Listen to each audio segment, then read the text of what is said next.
Welcome back to another quick guide. Today we'll walk you through how to make text transparent in CapCut.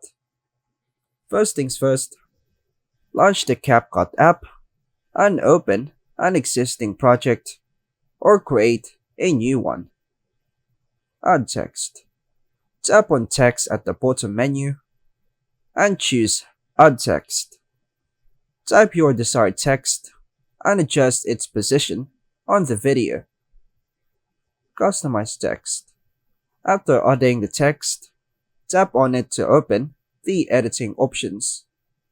Choose Style and adjust the text opacity slider, like 32 opacity, to make it transparent. Preview and export.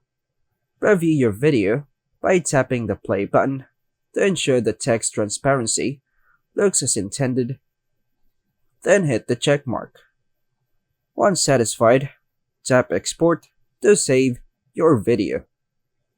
And that's all for now, folks. Thanks for watching.